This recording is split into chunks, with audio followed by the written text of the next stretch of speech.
Tessa Vlog! Hello mga kamanays! Andito na naman tayo sa Momshie Tessa Vlogs!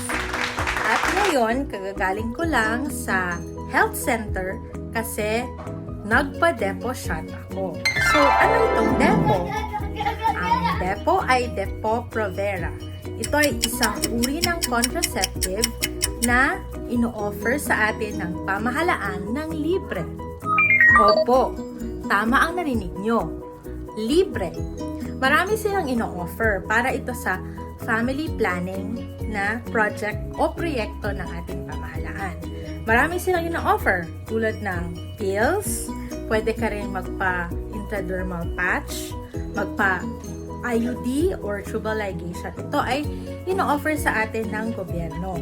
At para sa mga karagdagang impormasyon ay pumunta po tayo sa ating kanya-kanyang health centers. Kaya man ang ating vlog ay mga frequently asked questions about Depo Provera at saka magluluto ako ng aking tuna pie. So, mga momshies, don't forget to click the subscribe button and the notification bell for more updates ng aking vlog. Let's get cooking! Sa aking tuna pie, ito po ang mga ingredients. So, simple lang. Nag-chop po ako ng aking garlic at saka onion. Tapos, hindi mawawala ang cheese. So, ang aking preferred po na brand ay Eden. Pero, hindi po ito sponsored. Pero, Eden, Beke Naman. So, Eden slices kasi madali lang din siya i-slice. Tapos, century tuna na budget size. Ito, tapos, kailangan natin ng breadcrumbs. Eggs, 2 eggs. Tapos, 6 slices of bread. So, ang Depo Provera po pala ay brand lang siya. Brand siya ng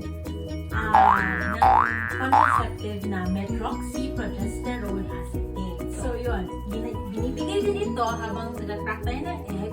Binibigay po ang Depo sa mga kababaihan, sa mga momshies na ayaw magkaanak pa o ayaw magbuntis.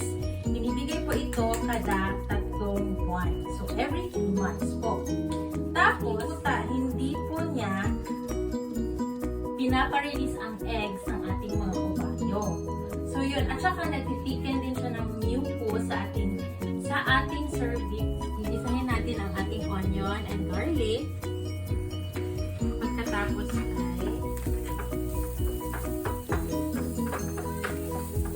ilunod ang ating century tuna.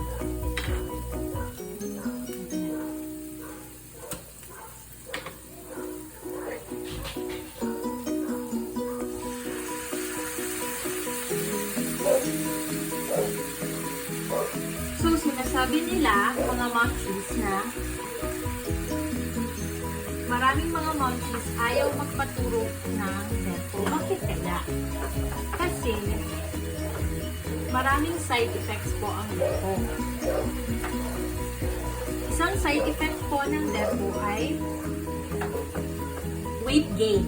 So, basically, tunay po siya sa akin. Nag-gain po talaga ako. Dahil luto na ang ating century tuna, nag-iisa natin sa bawang at sa sibuyas, pwede natin siyang ilagay dito sa ating bread. Ito po, kahit anong bread, pero ang preferred ko namin ay gardenia para masarap. Mas masarap. Lagyan na natin siya isang slice ng Eden. So, pwede na po natin siyang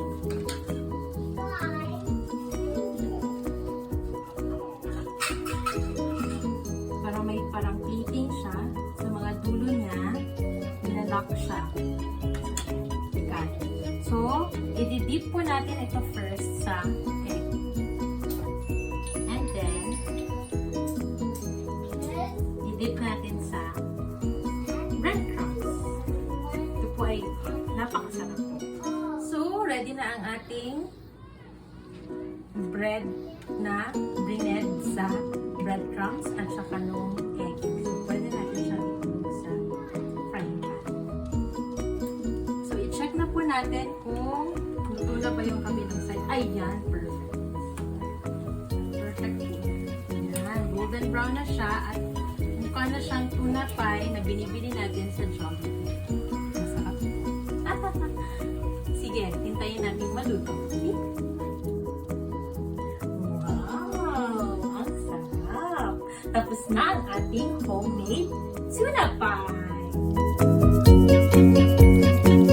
Shoutout po ako sa nagturo po sa akin ito na si Ate Grace Haspe. Hello po! Thank you sa pagturo. Sa mga momshies out there na gusto din mag-learn about sa mga uri ng mga contraceptives, I encourage you to go to your health centers to ask. Kasi libre po yun. I-offer po sa atin yan ang ating government. So, pwede pa po natin siyang lagyan ng iba't ibang mga ingredients sa loob. Pwedeng hotdog, corned beef, or anything na mga tira-tira sa ating net. Para naman, magustuhan din ang ating mga chicken. So, let's try! So, let's try.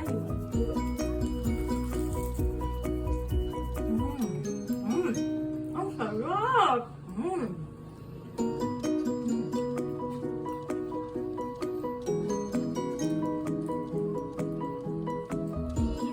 Don't forget to click the subscribe button and the notification bell for more updates.